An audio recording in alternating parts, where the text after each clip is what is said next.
In the summer of 1874, the wide plains of Wyoming were changing.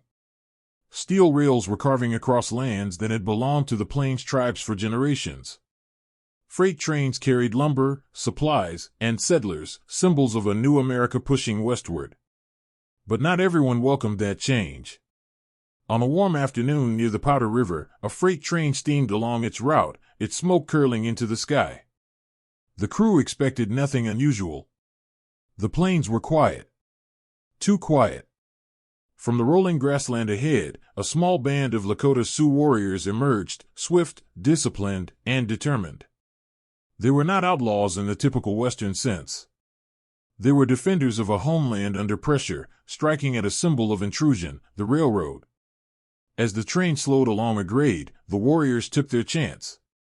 Some rode alongside the moving cars, gripping the ladders and climbing aboard with remarkable agility. Others moved to block the tracks ahead. The startled crew had no choice but to halt. What happened next was something almost unheard of in American frontier history, a native-led takeover of a freight train. The Sioux secured the cars, disarmed the crew, and took control with precision.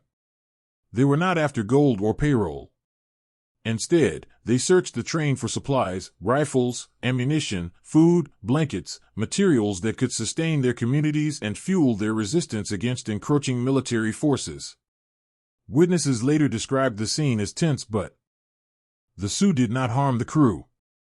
They simply took what they needed, then rode off across the plains, leaving the stunned railroad men behind beside their immobilized train. Word of the incident traveled quickly. Newspapers called it as train robbery, framing it in the sensational language of the era.